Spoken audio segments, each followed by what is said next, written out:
Ladies and gentlemen, before the start of deliberations on today's topic, let me have the privilege as the president of NISSMAT to introduce this international institution. Established in 1990, it has now become a think tank organization with association of more than 90 experts and scholars on various subjects who provide inputs to us. Our forum has conducted a number of webinars and interactive sessions which have received massive response. I am sure our session today would be of great interest to you all. Thank you. Good day, everybody. On behalf of NISSMAT, that is National Institute of Safety, Security, Management, and Applied Technology, I welcome you all to a very contemporary subject which is going on right now, that is continuous disruption in Manipur, and to find solutions to it.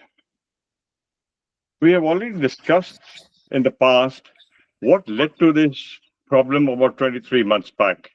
Just to recapitulate, the trigger for the problem in Manipur started with Manipur High Court asked the government to reconsider granting of scheduled tribe status to the Meiteis.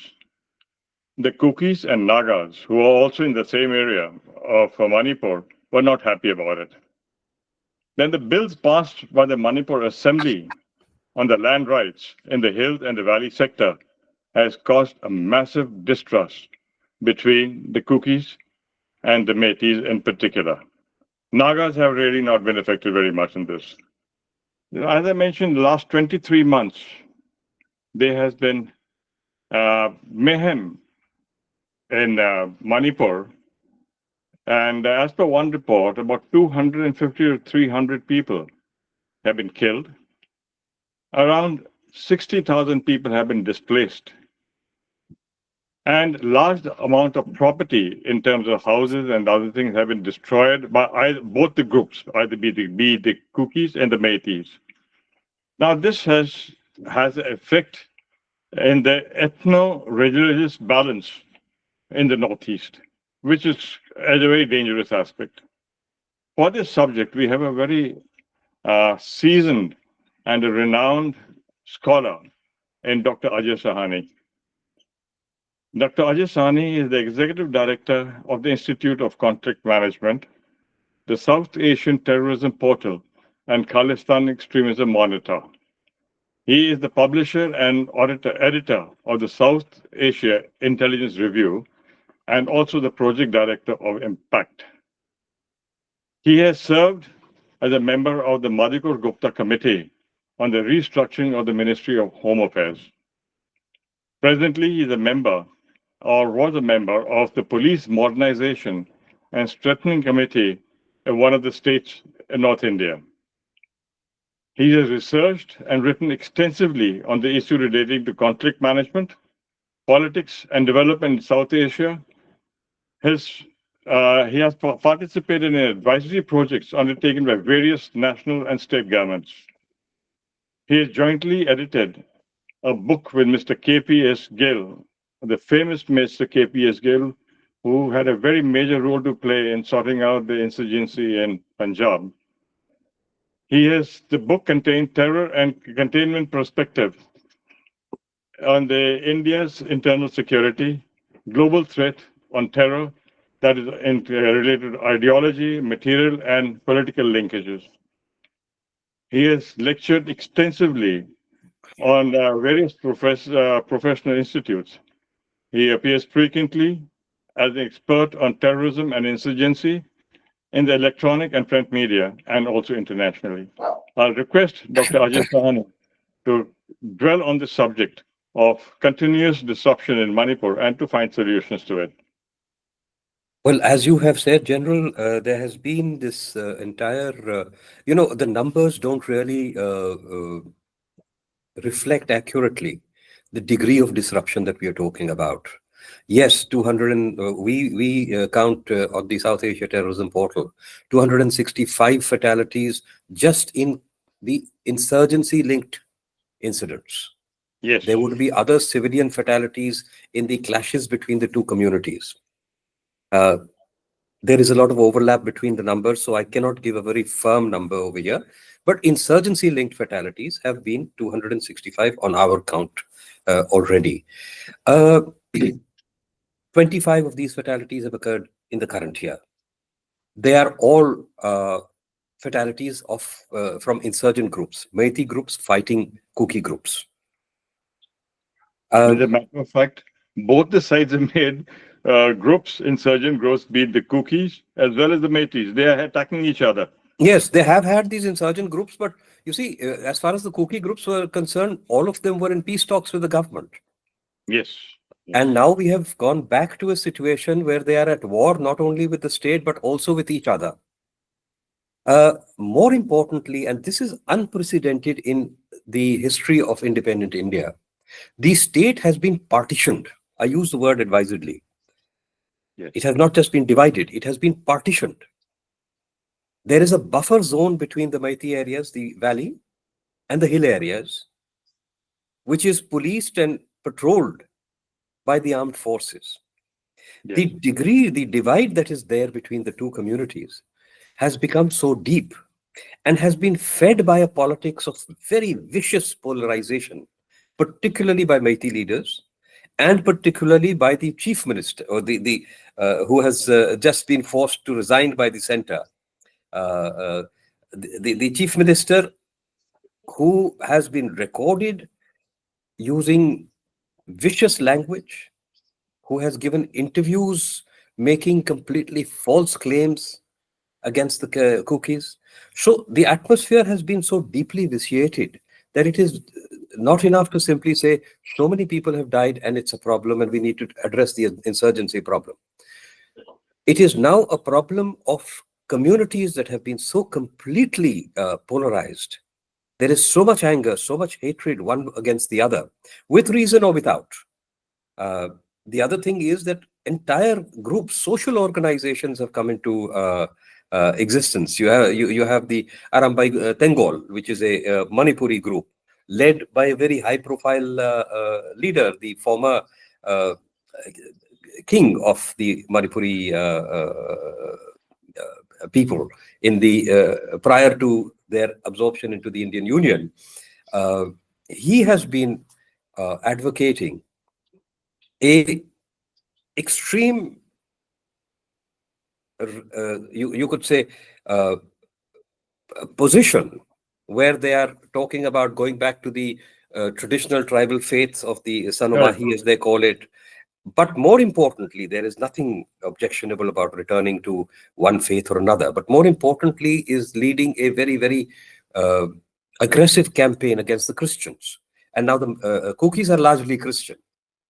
So while this is being spoken of as an ethnic divide between the Meiteis and the Kuki, it is in fact got very, very strong religious undertones. You have the BJP and the Hindutva lobby taking a Hindu versus Christian perspective. You have the Arambai Tengol taking a Sanamahi versus Christian orientation. All sorts of conspiracy theories are floating around, that there is a global conspiracy or a Western conspiracy to create an independent Christian state out of Manipur and other parts of the Northeast. So you said, let's talk about the possible solutions. Could I intervene? Yeah. I think now, after the chief minister having resigned, now there is sort of political parties are engaging in endless blame game to gain power. That is actually further creating problems in the state. Certainly. You see, first of all, let's see what happens. The chief minister is not removed in a constructive environment. Yes. He is not removed because he is perceived as a problem between the communities and as a action that would result in some, shall we say, opening out of doors to a conversation. Rather, he is removed in an act of desperation because it is believed that the Congress, since the Congress party is now moving for a no confidence motion against him, and the BJP, and a fairly large number of BJP MLAs and MLAs of what were formerly alliance partners with the BJP would vote against him. So the government would fall, and that would be a very humiliating and difficult political situation for the BJP to handle. So he is removed. Not because for the last 23 months, there has been this constant thing that this man is the root of the problem. Remove him. The Kukis have made it clear that we will not have a conversation with anyone as long as he's in charge. Yes. And also, could I add one more thing? Even the religious dichotomy or the divide between the two. For example, the Meiteis are all Hindus. The Nagas, Kukis, and Mizos are by and large Christians. Now, I think the religious factor also comes into play besides the terrain factor, because Nagas and Kukis are in the hill sector. Yes. And the Meiteis are in the valleys. So I think there's an interplay between the religion and the terrain factor also. Well, absolutely. Geography, culture, ethnicity, all these factors of identity have coalesced here to create this situation of extreme polarization. Now, please understand that these are peoples who have lived with each other for decades. There have been conflicts, there have been little frictions, but nothing of this scale. That's right. Now, I think it is, we can very squarely say that it is the politics of polarization pursued principally by the BJP and its various wings and arms, but then adopted by others. You see, now you have this hardline Sanamahi movement, which says, look, we are completely different. We have our own faith, we have our own religion, we are not Hindu, we are not Christian, and we want to revive this faith. And there have been at least some reports of forcible reconversion to the Sanamahi faith, of Christians particularly, of Christians. So, and attacks on Christian individuals, priests, churches. You will remember that in the first wave, a number of churches were burned down in the the early phase of 2023, May, June, July, perhaps. So we are now talking about a situation of this extreme polarization, which is intentionally manipulated by the political leaderships. And as you say, now with this chief minister gone, there is going to be a clear jockeying of power. As you said, that the parties are going to try to consolidate their position. Now, in a situation like this, how do you consolidate your position? Yes. Not by a civilized argument. You're right. You will escalate hatred. You will escalate polarization, because you know that you cannot prevail upon the other side. You cannot appeal to Kuki, cannot appeal to Meitei, Meitei cannot appeal to Kuki in a rational discourse. So the only way to secure power in whatever election occurs, whenever it occurs, we don't know when there will be an election, is to try to cater to your own community. Sorry. These 7 sisters that we have in the Northeast, they all have problems with Assam in terms of the border factor. If this is not sorted out earliest, I think it may manifest into other areas also. For example, the Naga wants a Nagalim. Absolutely, absolutely. And the Meiteis are opposing the NSC and IM. So, it has a very complex sort of a situation emanating from Manipur. You see, if I may interrupt you here, just to underline what you're saying, sir, the tragedy of the situation is that we were all beginning to think of the Northeast as a problem that was being systematically and sustainedly resolved. Yes. Almost every insurgent group was in talks. There was very little state versus insurgent violence. There was a lot of criminality, a lot of extortion, and incidentally, after all this nonsense has started, all these groups, including the so-called social organizations like the Arambai Tengol and the Meiteis Nipun, if I remember correctly, Lipun, they are running extortion rackets now. They are sending out demand notices. Yes. So you've created a situation which was, I just remind you that 2022, there were only 7 insurgency-linked fatalities in Manipur. Okay. That is how low we had gone. Yes. Yes. So I would say that is a situation of near complete recovery. Sage political interventions would have helped resolve whatever, and they are very major issues. Look, let's be very clear. This problem between the hill and the valley, between the Meiteis and the tribal, and there are many other tribes, not just the Kukis. The Kukis are only about 28% of the population, and they are 53% of the Meiteis. But the problem between the hill and the valley is that the valley, with 60% of the population, not now because all the tribals have been pushed out more or less. Certainly, every Kuki has been pushed out. But 60% of the population is forced into this 10% of land. Yes, that's a very Actually, it major. is even less than 10% if you exclude the water bodies. They're very large water bodies in the valley. Yeah. So if you exclude them, you are probably talking about 7% or so of the land mass, housing 60% of the population, and with the access to all the people of the state to come and settle in this area. But a denial of any kind of access to the Meiteis to go and acquire land or settle Yes. in the hill areas. So is there a fundamental problem? Is it an inequitable situation? Absolutely. But the manner in which the sheer folly of the manner in which it has been sought to be addressed under the previous chief minister's regime and under this chaotic intervening period. And I can understand now going to be further exacerbated with the Kukis wanting a separate administrative region. Yes. And Meiteis are not agreeing to it. Now, this is going to be a very difficult sort of a situation in that area. You see, and as I said before, because they continued with this chief minister for so long, the positions have hardened more and more. Initially, the Kukis are willing to talk.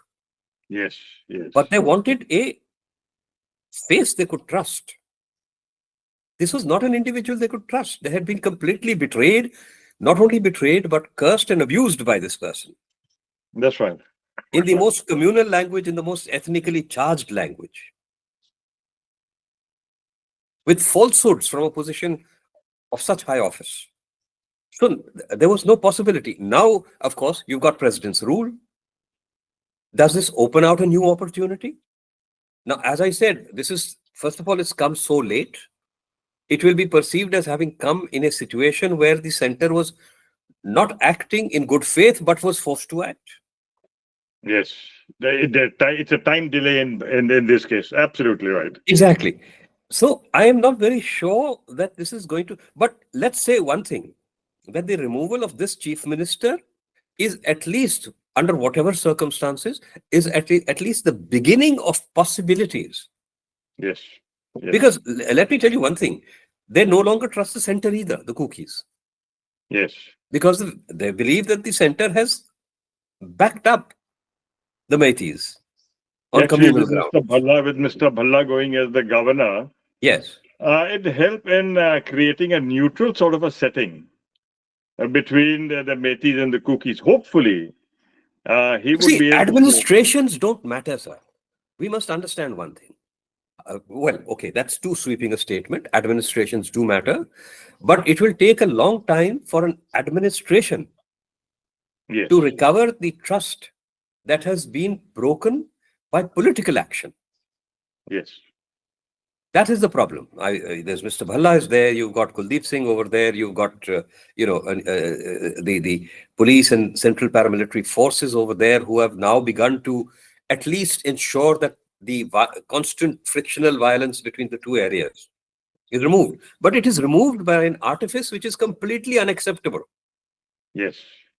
This buffer zone, this partition within India.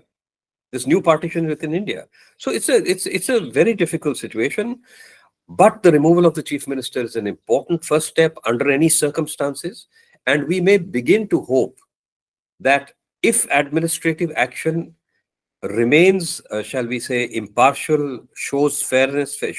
Look, through this entire period, let's be very clear, there have been sections of the Kukis and sections of the Meiteis who are saying this is not acceptable. The only way to resolve this problem is to talk. Yes. So it's not as if all the Kukis are one side of lunacy and all the Meiteis are on the other side of lunacy. No, I'll add to it. Yeah, some time back, I had gone to a place where I met people from the Assam regiment. The person who was looking after me, he was a Naga. I asked him, from which place do you come from? He says, Manipur. I said, in your unit, what are the other people who are there? He says, Meiteis and Kukis also. I said, no problem. He said, no problem. I met the commanding officer. He says, sir, we have no problems. I think it is all politically motivated or ends of power to create all this situation. You see, I think, sir, the example you give is very, very important. The army creates a subculture. Yes. Which honors and respects each identity, whether it is ethnic or religious, but makes it very clear that any insult, humiliation of, or any kind of discrimination against any identity will not be tolerated. I agree with you. If you can create that kind of an environment within a larger community, within the state, as I said before, if the administration acts impeccably over the next year or two, and I do not see a solution over here in a shorter time frame.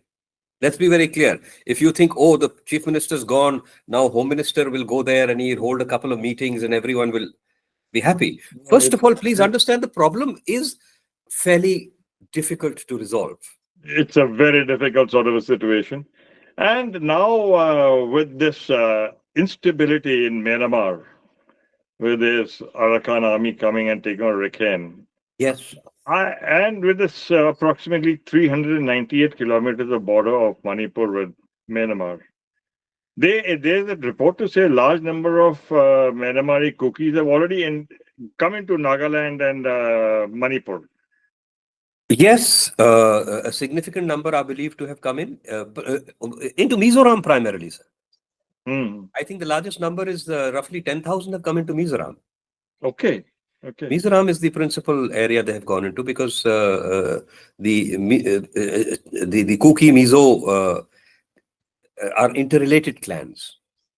So they found the safest havens in Mizoram.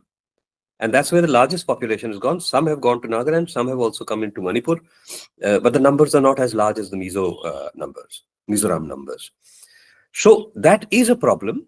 It's a very unstable area. We also have reports of Meiteis from Manipur going and joining the junta forces in Myanmar to fight against Kuki and other rebel forces in Myanmar.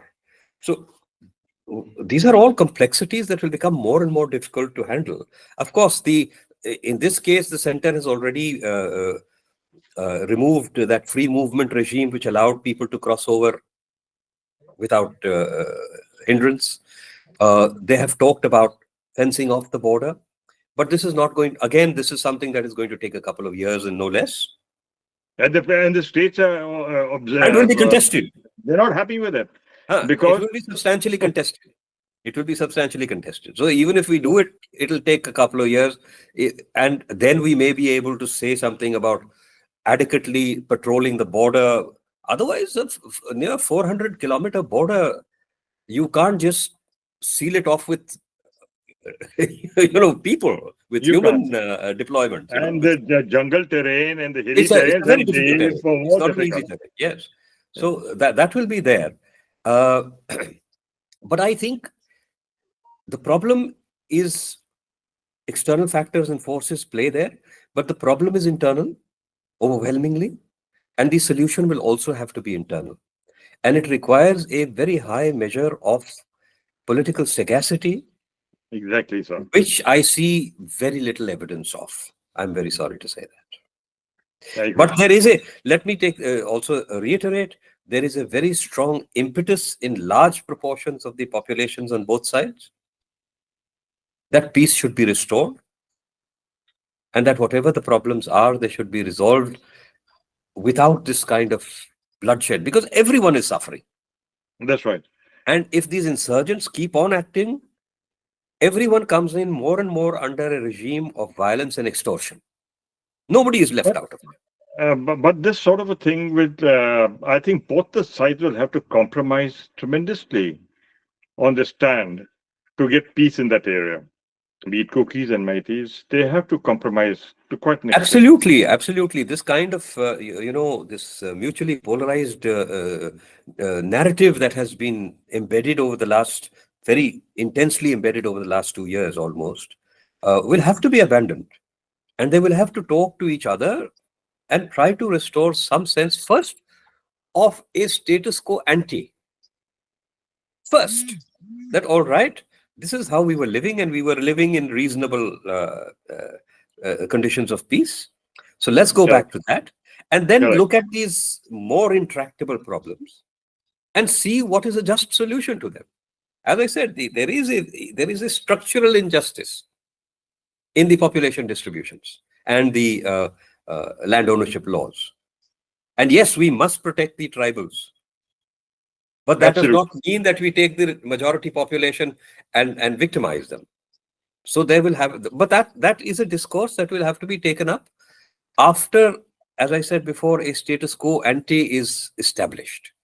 At least the levels of peace and conversation between communities and interaction between communities is restored to the level of 22 early. I'm with you on this, sir.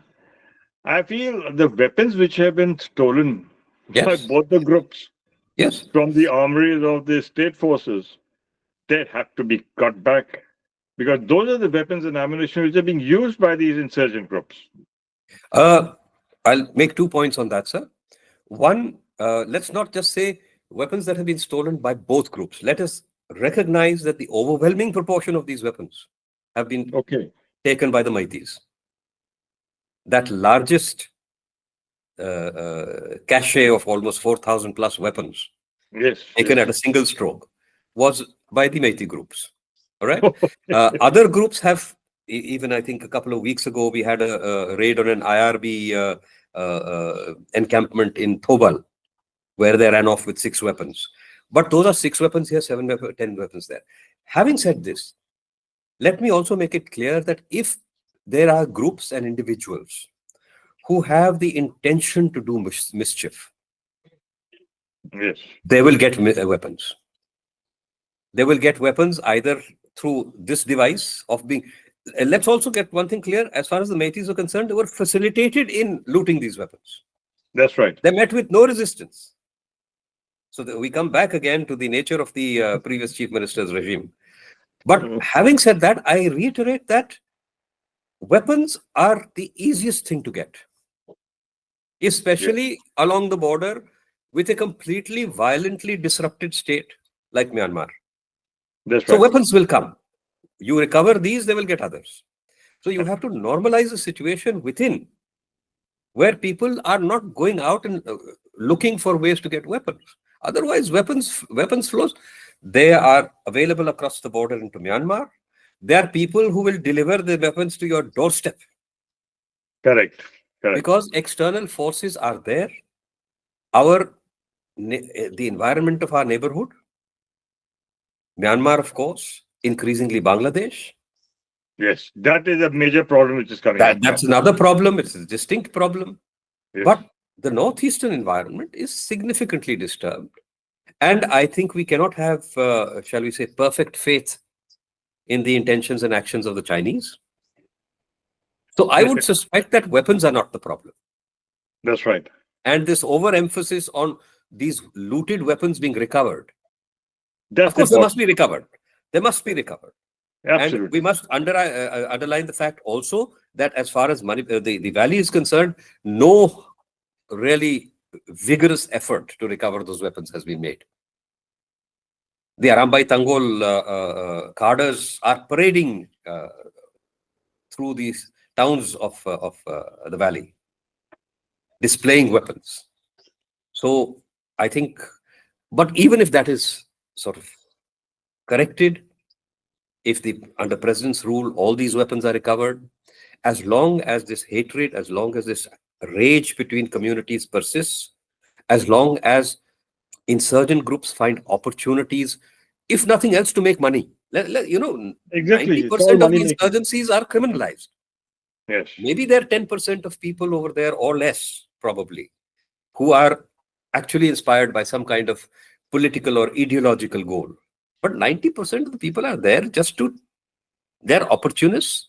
They're out to make money. They're out to sort of take advantage of the situation. The situation is unstable. So they will get weapons, extortion, abduction. The center should focus on developing that area so that narcotics trade stops and people get employment, they get development takes place. That could be one of the reasons. I don't think that is. I don't think that is a credible line of action under current situation, sir. I think the first thing that narcotics are not something that started off after 2023. Okay, we've had a narcotics problem across this region for years, decades. Yeah, okay. Decades. Yes. So we had narcotics. We had massive smuggling of other contraband. The markets in this region are, if you go to any local market, it is flooded with Chinese goods. Absolutely. Absolutely. So all these things are not so important. You talk about development. Yes, these are enormously underdeveloped regions on certain parameters. But please understand that the kind of poverty you see in some other parts of this country do not exist in the Northeast. Northeast, yes. They are poor. There's definitely segments of the population in Manipur and in other states of the Northeast who are quite poor. But they do not have the kind of, relentless and crippling poverty that you would see in certain other states. Yeah, Let us not mention the name. So this idea that, development will transform everything. No. I go back to the example of Punjab. When it went into insurgency, one of the most developed states in the country. Correct. Highest per capita income, second highest per capita income throughout the period preceding and succeeding the insurgency. So why did they have an insurgency? So this idea, yes, development is always a good thing. We should address the people's concerns. But I think the first thing among the people's concerns right now is not that you'll put up a factory over here or you'll put up some roads over there. Every time you try to develop anything right now, it will be regarded with suspicion. Take, for instance, this whole land acquisition legislation that they have got, forest lands. Everyone is saying this is going to pass into you are going to occupy tribal lands and hand them over to certain favored industrialists. Yeah. Is that the case? I don't know. None of us knows. Is it a conspiracy as everybody says? But it is perceived locally as a conspiracy. So you cannot have development at any scale. What you can have is generous relief operations. Agreed, sir. You can have generous patterns of development which address local issues and problems. For instance, there's a road issue in a particular area, a bridge constructed in an area which gives relief to people. That kind of development, which directly addresses the urgent problems of the local population, will have more of an impact than any large-scale conceptualization of great developmental investment. Great development investment is not going to happen. The private sector is not going to go there. Certainly not in these circumstances. So it's the chicken and egg problem. Correct. Development is a solution, but development can only come when we have a solution, because you have to stabilize it. So first thing is stability, the winning back of trust, for which Very I think important. the administration is the most important instrumentality. But behind the administration, the intent of the political leadership, which is now the BJP and the center. Yes, the present That will government has not been able to find a relief to the outgoing chief minister. Yes. You see, we come back to the whole thing. You say the center, now we have president's rule, new opportunities will open. Well, Biren Singh was not the chief minister for the last 2 years. Let's be very clear. Yes. He was only nominally the chief minister. Everything was being run from the center.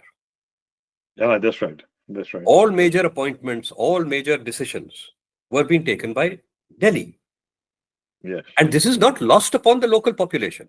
The local population doesn't sort of say, no, he's chief minister, so he's doing everything. Everything is seen by the local population. So the mistrust is also equally of the center. Yes. And that will have to be addressed. That will only be addressed, as I said, over the coming months and possibly years, where the administration is seen to act consistently in accordance with certain basic constitutional norms and principles. Now, the problem is that the party ruling in the center is not particularly committed to those basic constitutional norms and principles. Yeah. So, are they even capable of addressing the mistrust on both sides? I agree. That is a very major issue. Very, very major issue.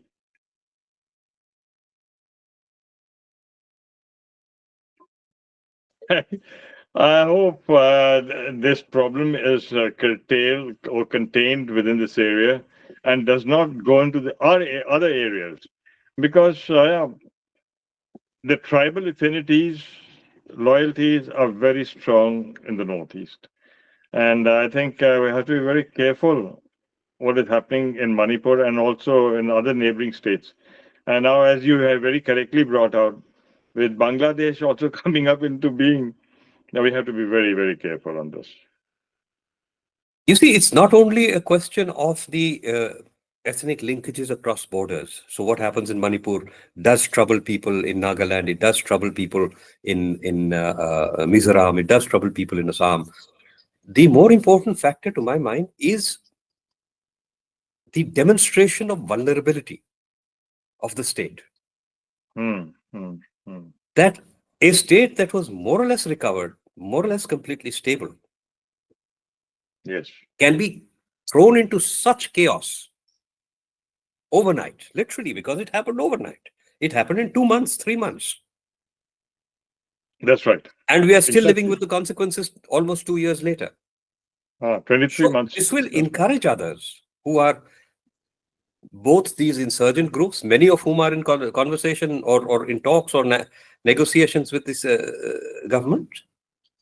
And it will encourage neighbors, mischievous neighbors, and it will encourage international forces who have a certain degree of animosity towards India. This has been a tremendous, to my mind, the great failure in Manipur.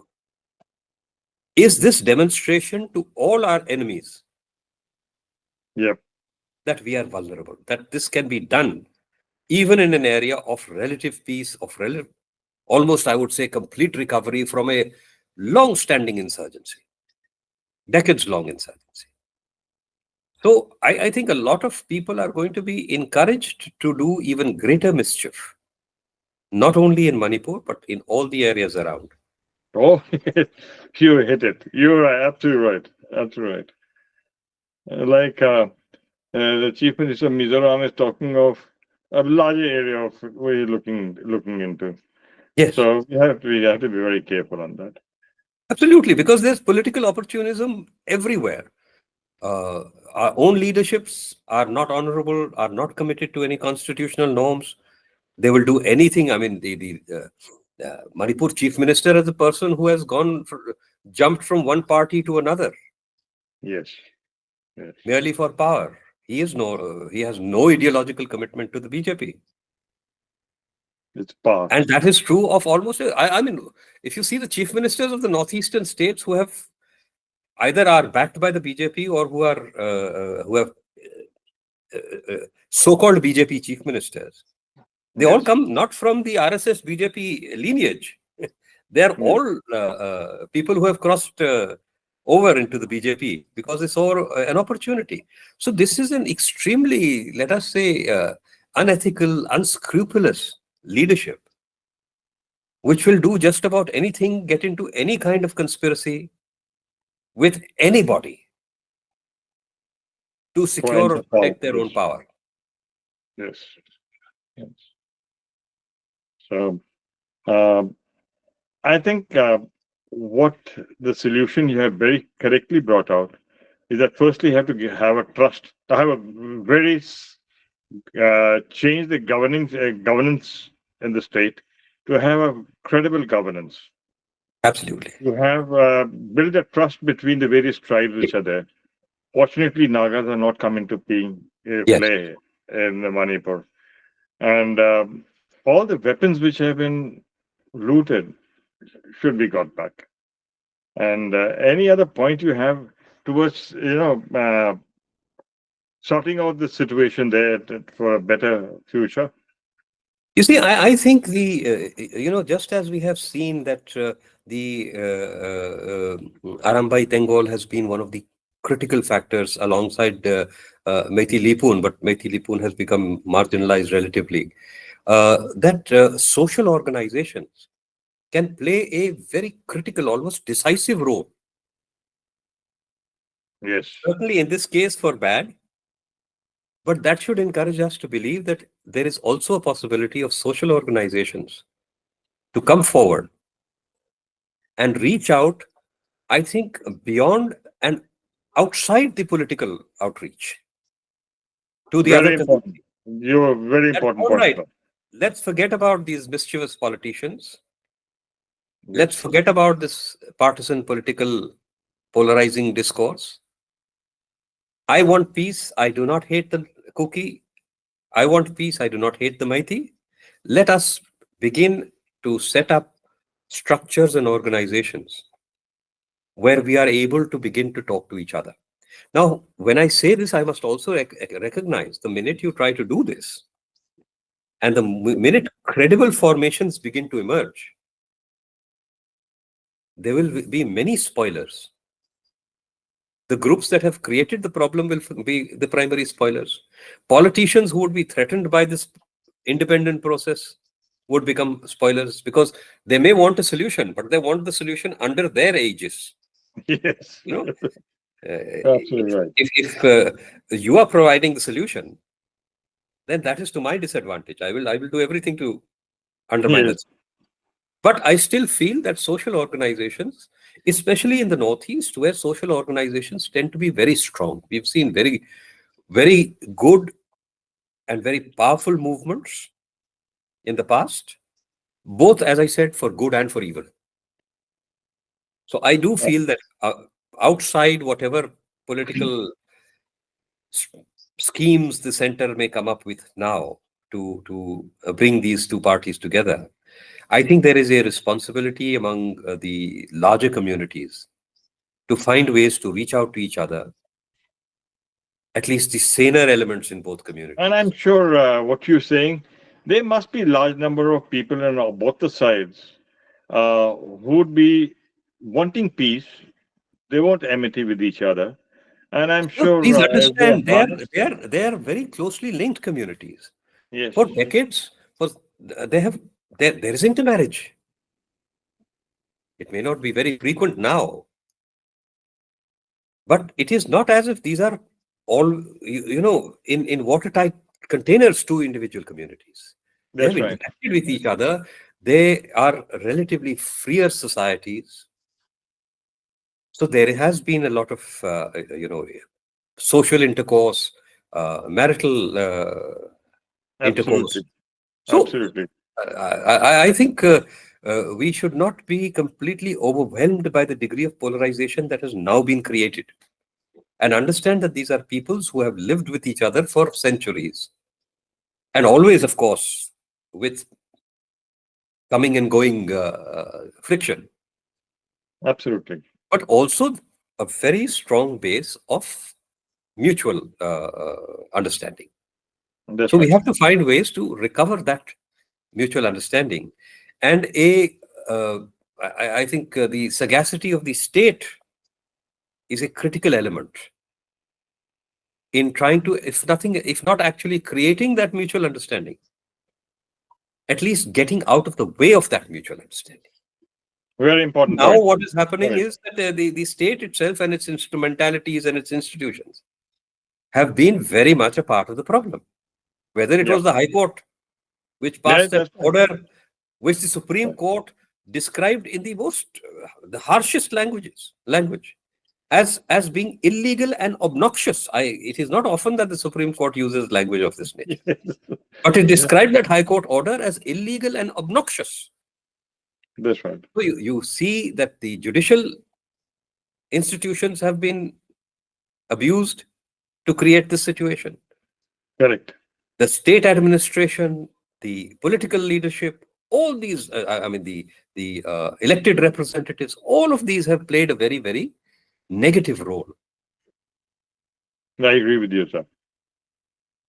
And I think you've touched the major issues, all of them, which are very important to sort out the problems there. And hopefully, as you mentioned, hopefully, in times to come, we'll bring peace within the communities and the ethnic groups, and look for the best. I hope, and it should not further get into other states. It should be, contained and sorted out there. And so, any other point you have towards this I end? think we've more or less covered all that could reasonably be covered without becoming tedious or repeating ourselves. Thank you very much, sir. Thank you very much for your time taken for this important subject, because it is a very important contemporary subject topic which is going on. And thank you very much, sir. And we look forward to your presence in future such topics too. I am always available to you, General, and thank you so very much for having me. And thank you, Natasha, for bringing us together. Thank you, sir. All the best. Take care. Thank you. Bye-bye.